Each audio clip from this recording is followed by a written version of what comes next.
Hello friend, welcome to S T tutorial YouTube channel. Friends, हम लोग पर्यावरणीय अध्ययन का आज चौथा पार्ट सॉल्व करेंगे, जो आपकी परीक्षा टीईटी के लिए काफ़ी महत्वपूर्ण होगा। इसके पहले का पार्ट आप लोग प्लेलिस्ट में जा करके देख सकते हैं और डिस्क्रिप्शन बॉक्स में लिंक भी दिया हुआ है, वहाँ जा करके देख सकते हैं। कुल महत्वपूर्ण 30 प्रश्नों का श्रृंखला इसमें भी होगा, तो वीडियो पर लास्ट तक बने रहिएगा। वीडियो अच्छा लगे तो चैनल को सब्सक्राइब कर लीजिएगा, लाइक कीजिएगा तो दोस्तों भी शेयर भी कर दीजिएगा, बेल आइकन पर प्रेस कर लीजिएगा ताकि आने वाले वीडियो का नोटिफिकेशन सबसे पहले मिल सके। तो चलिए क्वेश्चन को शुरू करते हैं। पहला क्वेश्चन है, प्राथमिक स्तर पर निम्नलिखित में से पर्यावरण अध्ययन की सबसे प्रभावपूर्ण विधि कौन सी नहीं है, पूछा है। प्रभावपूर्ण विधि कौन सी नहीं है, तो यहाँ पे ऑप्शन नंबर ए सही हो जाएगा, व्याख्यान विधि। प्राथमिक स्तर पर 1 से 5 तक के बच्चों को जो है व्याख्यान विधि से पढ़ाना ये अच्छा नहीं रहता है, तो यहाँ पे आप लोग समझ भी सकते हैं। तो ऑप्शन नंबर ए आपका सही हो जाएगा। उनको कहानी विधि से, भ्रमण से, समस्या समाधान विधि से पढ़ाया जाए तो सबसे प्रभावपूर्ण रहेगा। तो यहाँ पे ऑप्शन नंबर ए सही कीजिएगा। दूसरा क्वेश्चन है, पर्यावरण अध्ययन के अंतर्गत संग्रहालय भ्रमण का मुख्य उद्देश्य है। संग्रहालय भ्रमण का उद्देश्य क्या होता है पर्यावरण अध्ययन में, तो ये प्रत्यक्ष अनुभव हो जाता है, ठीक है, जिसको हम छू करके, देख करके, अनुभव करके जो है पर्यावरण अध्ययन के अंतर्गत जो है शिक्षा हम ग्रहण कर सकते हैं, उसी को जो है संग्रहालय भ्रमण का उद्देश्य माना जाता है। तो यहाँ पे ऑप्शन नंबर 3 आपका सही हो जाएगा। अगला क्वेश्चन है, सीखने की प्रक्रिया में सृजनात्मकता। सीखने की प्रक्रिया में सृजनात्मकता बच्चों में करके सीखने के प्रति रुचि का विकास करती है। जो सृजनात्मकता होती है सीखने की क्रिया में, वो बच्चों में करके सीखने के प्रति जो है रुचि का विकास करती है। तो यहाँ पे ए ऑप्शन आपका सही हो जाएगा। अगला क्वेश्चन है, पर्यावरण अध्ययन शिक्षण में कौन सा एक कारक अभिप्रेरित शिक्षण का संकेत देता है। अभिप्रेरित शिक्षण का संकेत कौन सा देता है, तो बच्चों द्वारा पूछा गया प्रश्न, अगर पढ़ाते समय बच्चा प्रश्न पूछता है तो वो पर्यावरण अध्ययन या किसी भी अध्ययन शिक्षण प्रणाली में जो है वो अभिप्रेरणा माना जाता है, ठीक है। तो यहाँ पे ऑप्शन नंबर 2 आपका इसमें सही हो जाएगा। अगला क्वेश्चन है, एक विज्ञान शिक्षक के लिए विद्यार्थियों को हवा में भार होता है ये बताना है आपको। ज्ञात कराने के लिए वैज्ञानिक विधि के मुख्य सही चरण कौन सा होगा। एक विज्ञान का शिक्षक है, वो विद्यार्थियों को पढ़ा रहा है, हवा में भार होता है, तो इसको ज्ञात करने के लिए वह कौन सा वैज्ञानिक विधि का चरण चुनेगा। तो पहला होगा आपका समस्या उसका है हवा में भार होता है कि नहीं, बच्चे के मन में उसकी परिकल्पना कराया जाएगा बच्चों से, फिर प्रयोग किया जाएगा, फिर निष्कर्ष निकाला जाएगा, ठीक है। तो यहाँ पे जो सही चरण होगा आपका ऑप्शन नंबर ए इसमें सही हो जाएगा। अगला क्वेश्चन है, निर्जलीकरण से ग्रस्त बालक के शरीर में किस पदार्थ की कमी होती है। निर्जलीकरण से ग्रस्त बालक के शरीर में किसकी कमी होती है, तो लवण और जल दोनों की कमी हो जाती है। निर्जलीकरण जो होता है इसको इंग्लिश में कहते हैं डिहाइड्रेशन। डिहाइड्रेशन में क्या होता है, जो बालक पानी पिया रहता है वो मूत्र के रास्ते से पानी के दोगुना पानी आप जो है निकल जाता है, जिससे शरीर में जो है पानी की और नमक की यानी लवण की जो है कमी हो जाती है, उसे वो जो है डिहाइड्रेशन में चला जाता है। तो वही निर्जलीकरण कहा जाता है हिंदी में। इन दोनों नामों को याद रखिएगा। यहाँ पे तीसरा ऑप्शन आपका सही हो जाएगा। अगला क्वेश्चन है, निम्नलिखित में से कौन सा पदार्थ प्राकृतिक रूप से ठोस, द्रव, गैस अवस्था में पाया जाता है। तो जल होता है। जल ठोस में भी होता है, द्रव में भी होता है, गैस में होता है। जैसे द्रव में है तो उसको जमा देंगे तो बर्फ़ हो जाएगा, ठीक है। बर्फ़ जब पिघला देंगे तो फिर द्रव में हो जाएगा, और पानी को जो है गर्म करेंगे तो भाप से गैस के द्वारा बन के ऊपर उड़ जाएगा, ठीक है। तो पानी जो है ये ठोस, द्रव, गैस तीनों अवस्थाओं में पाया जाता है। तो यहाँ पे डी ऑप्शन आपका सही हो जाएगा। अगला क्वेश्चन है, बिहार राज्य में गंगा नदी में पाई जाने वाली डॉल्फिन को किस नाम से जाना जाता है। गंगा नदी में जो बिहार में डॉल्फिन पाई जाती है उसको किस नाम से जाना जाता है, तो उसको सूसू या कहीं पे सोसू भी कहते हैं, लिखा रहता है सोसू या सूसू। तो यहाँ पे ऑप्शन नंबर ए आपका सही हो जाएगा। अगला क्वेश्चन है, निम्नलिखित में से कौन सा युग्म ठीक है। तो काजीरंगा केरल में नहीं है, काजीरंगा उत्तराखंड में नहीं है, काजीरंगा असम में है, ठीक है। तो काजीरंगा जो राष्ट्रीय उद्यान है ये एक सींग वाले गैंडे के लिए, दरियाई घोड़े के लिए प्रसिद्ध है और ये असम में है, ठीक है। तो यहाँ पे ऑप्शन नंबर आपका तीसरा सही हो जाएगा। अगला क्वेश्चन है, पक्षियों की चोंच निम्नलिखित में से किस पर आश्रित होती हैं? पक्षियों की चोंच तो भोजन के प्रकार पर आश्रित होती हैं, ठीक है। जैसे शाकाहारी पक्षियों की जो चोंच होते हैं उनमें कुछ अलग बनावट होती है, और जो मांसाहारी होते हैं उनके कुछ अलग बनावट होती है। तो मांसाहारी वालों का चोंच देखे होंगे आप लोग, ऐसे थोड़ा नीचे घुमा हुआ नुकीला होता है, जैसे गिद्ध हो गया, बाज हो गया, और बकुला हो गया। बकुला का एकदम सीधे होता है, वो भी शिकार करता है। तो उनके भोजन पर डिपेंड करता है कि किस मतलब शाकाहारी है, मांसाहारी है कि सर्वाहारी है, उसमें भी जो है उनकी चोंच उस तरीके से निर्धारण किया जाता है।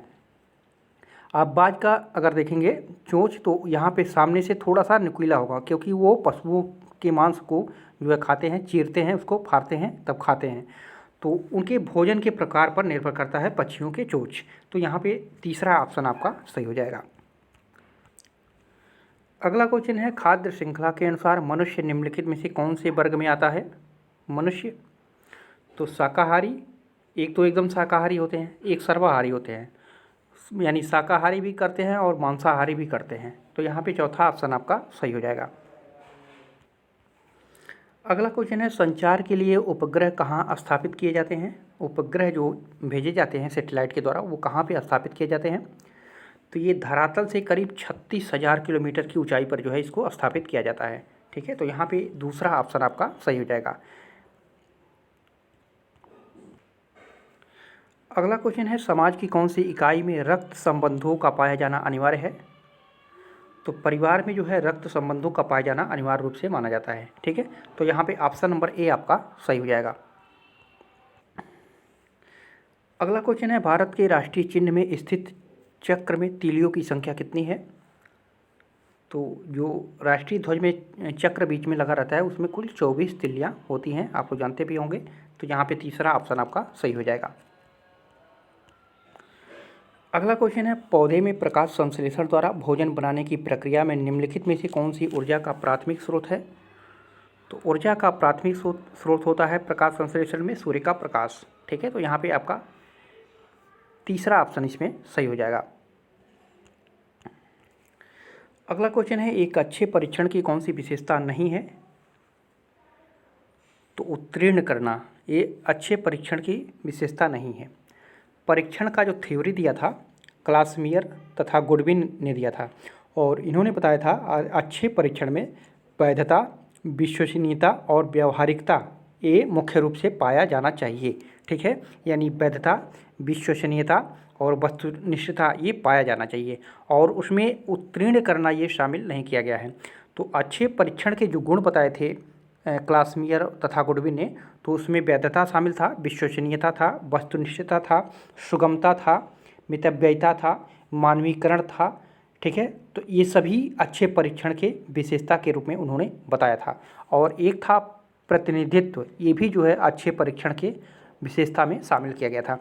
तो ये 4-5 है, इसको आप लोग याद रखिएगा, और इसमें उत्तीर्ण करना शामिल नहीं था।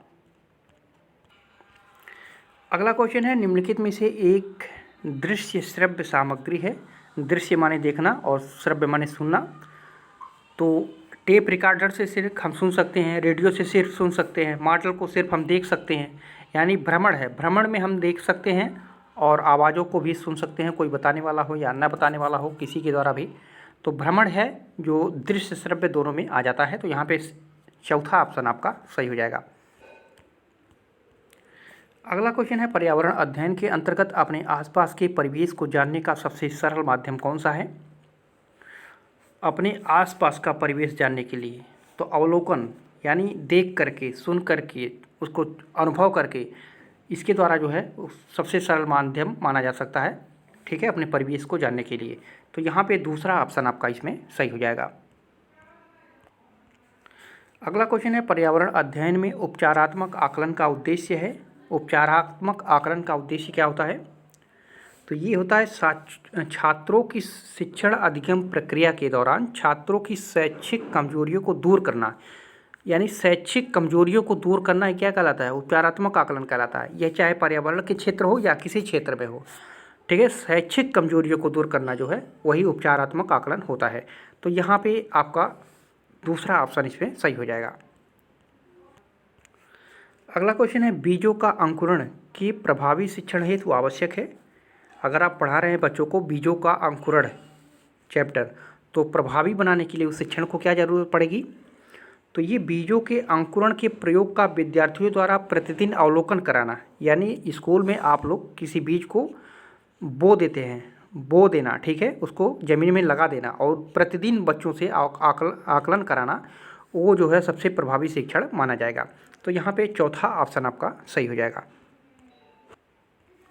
अगला क्वेश्चन है, बिहार राज्य में सबसे लंबा रेल पुल कौन सी नदी पर बना है? तो ये बना है गंगा नदी पर। कौन सा पुल?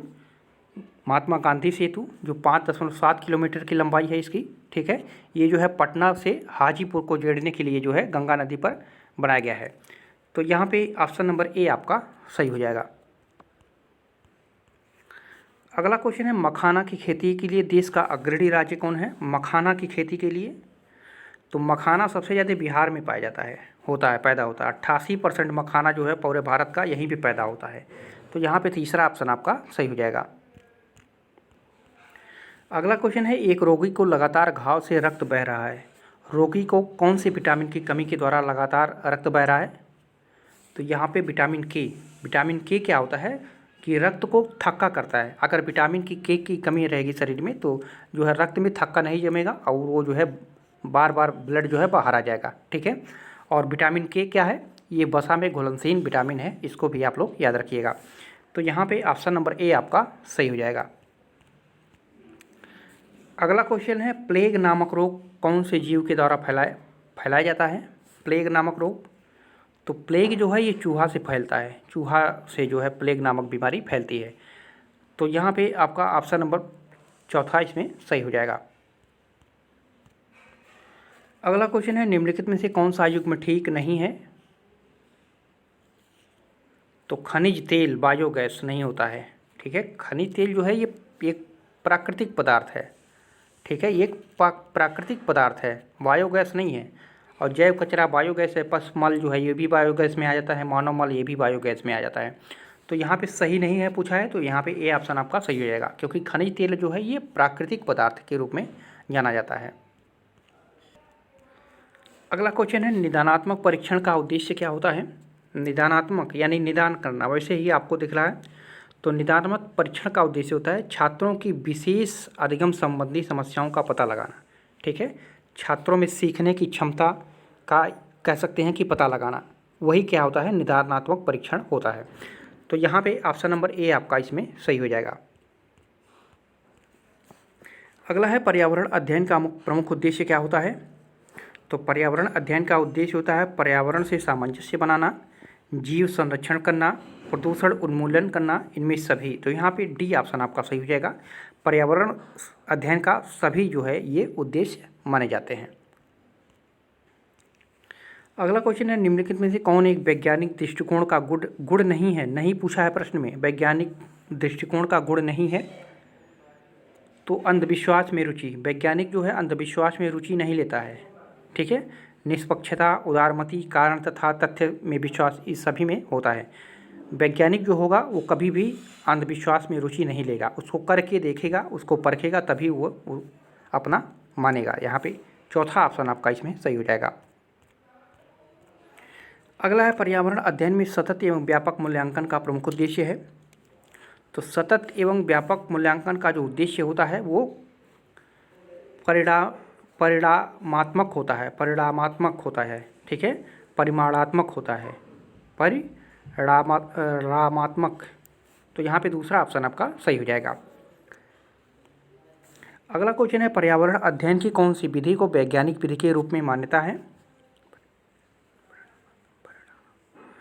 तो यहाँ पे आपका सही उत्तर हो जाएगा प्रदर्शन विधि, ठीक है। पर्यावरण अध्ययन की कौन सी विधि को वैज्ञानिक विधि के रूप में माना जाता है? तो प्रदर्शन विधि को जो है इसको वैज्ञानिक के रूप में जाना जाता है। तो यहाँ पे आपका चौथा ऑप्शन सही हो जाएगा।